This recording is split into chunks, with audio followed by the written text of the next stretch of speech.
Welcome back. Welcome back to the show. Welcome back. I am your host, Dan Maduri. We are currently broadcasting across the I-4 corridor. And joining us on the phone right now, good friend of the show, is Chairman for the Republican Party of Florida, Lenny Curry's joining us. Len, what's going on? Hey, good to be with you. Thanks for having me. Of course. Always my pleasure when we get you on. So last time we spoke, you were in Boston for the RNC convention. What have you been up to since then? Well, last Friday, I had rotator cuff surgery. What? Yeah. What happened? Just years of sports. Baseball, football, weightlifting. At the age of 43, it just gave out. So, I've been in recovery. But still doing our thing. I mean, we're out there. The Governor Scott announced his $500 million tax cut a week or so ago, and he's continuing on taking care of the middle class in the state of Florida. So we're just trying to get that message out. Yeah, I wanted to ask you about that. Give me kind of the lowdown on what is going on with the $500 million tax cut and fee cut proposal. What does that mean? How do people see that? How does it affect their everyday living?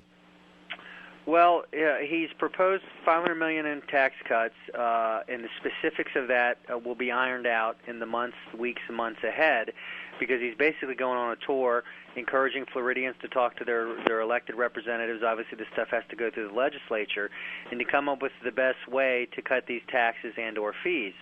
We have a budget surplus, and the governor believes, as we believe as Republicans, that money is better spent in the hands of citizens and the citizenry than in the government. Everything that the governor has done since he was elected has been focused on getting people back to work, getting Floridians back to work, keeping the cost of living low. He's cut regulations. He's cut taxes, made 5 major tax cuts over 3 legislative sessions. This is just another brick in building the foundation, if you will, of a continued recovery in the state of Florida. Mm-hmm. That makes sense, and it's very true. So what hurdles does this proposal currently face, and do you foresee them being overcome? Well, there's a legislative process. The good news is we have Republicans in the House and the Senate that believe that money is best spent when it's in the hands of the citizens. So, I see us getting there on the $500 million. The question is, how do we get there? And I think that the governor is doing the right thing. He said, hey, let's go out and talk to Floridians, and instead of devising some master plan in the halls of Tallahassee, let's go talk to people around the state of Florida, the middle class, the people that are hurting, and ask them what would be beneficial to them, what could help them in their day-to-day lives. And from those ideas, we'll have something in the next session, and I think we come out successful. I think Floridians come out successful. We're talking to the chairman of the Republican Party for Florida, Lenny Curry, is joining us on the show. I am your host, Dan Maduri. What would you say to people who are saying this is just based on the fact that he wants to do this based on the fact that an election is coming and he's trying to gain a favorable opinion in the eyes of Floridians? Well, that's a great question. And let me draw the contrast on how the folks that actually do that and have done that in the past. So the President of the United States did not focus on the economy when he most needed to. In fact, when he controlled the House and the Senate when he was first elected, he had all kind of other priorities, one of which was Obamacare. He did not focus on the economy, but anytime he got into campaign mode, he would go out and talk about what he's going to do for the economy and talk about the middle class. And so that was transparent. That was pretty clear politicking for re-election. I mean, the idea that one would criticize Rick Scott and say that this is a campaign tactic, Rick Scott campaigned on let's get to work.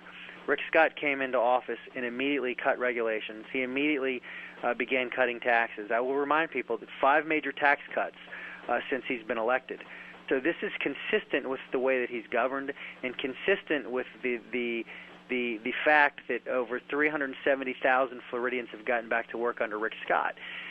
No sane, reasonable person could argue that this is a campaign tactic because it's just one more brick and it's consistent with what he's been doing since he was elected. Mm-hmm. And it's working.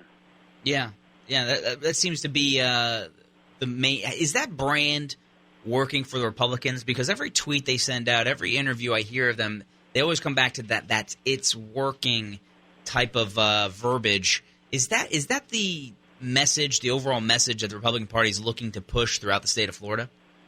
Yeah, and that's because it is. Again, politicians come up with campaign slogans, and they're hard to sell when, to use the phrase again, it's not working. Yeah. But in this case, I go back to let's get to work. 777, 700,000 jobs in 7 years. That was his campaign promise. We're less than 4 years in. We've got 370,000 jobs. We're investing in education. Florida has turned around under Governor Rick Scott. So, simply put, it's working. So after the presidential election, we heard Obama's campaign manager. He said that they were nervous that the GOP would end up with Huntsman as their candidate, and they felt that Huntsman was the best candidate to possibly beat Obama heads up. Is there a person on the Democratic side right now that might be going heads up against Governor Rick Scott for the governor's mansion that the GOP is somewhat nervous about? No. No, because we have a record, and any candidate that they have on their bench that they've talked about putting up has a record as well, and that record is one of failure. Alex Sink, Charlie Crist, these are individuals that were both in charge of finance and the economy when we lost over 830,000 jobs before Rick Scott was elected. These are individuals that oversaw $5 billion of debt incurred, whereas Rick Scott has paid down $3.5 billion in debt, and people are getting back to work. So, if the Democrats can put up anybody they want, we're going to run on our record of success and make sure the Republican Party of Florida will make sure that Floridians understand that Charlie Crist and Alex Sink failed. How has the message, or how has the governor been received as he tours the state of Florida? Has it been mixed? Has it been mostly positive? What are you seeing out there? It's positive. I mean, he's out listening to Floridians, and he's out fighting for the middle class every single day. And I contrast that with, the Democrats are attacking the governor on this tax cut proposal. Well, I guess Democrats don't care about the middle class. They care about making sure that, that government is large and that they think the government spends our money best. And they're just not on board with. It seems to me the Democrats would want to be a part of a tax cut that helps the middle class in the state of Florida.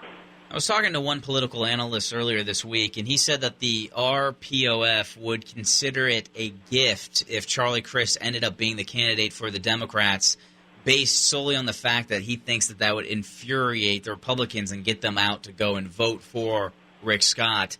Do you believe this?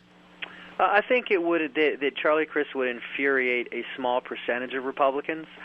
But I'm going to come back to the governor. The governor can run a positive campaign. The governor has a record to run on that is one of success. Now, the Republican Party of Florida, you can bet we're going to make sure that people understand if Charlie Crist is the guy, that he's been on every side of every issue. That he cut and run when things got tough in Florida. He decided he couldn't handle the heat being governor, so he decided to run for the U.S. Senate. He couldn't handle the heat as a Republican in the U.S. Senate, so he flips to an NPA. We'll make sure that Floridians understand that. But Rick Scott has a positive record of success to run on.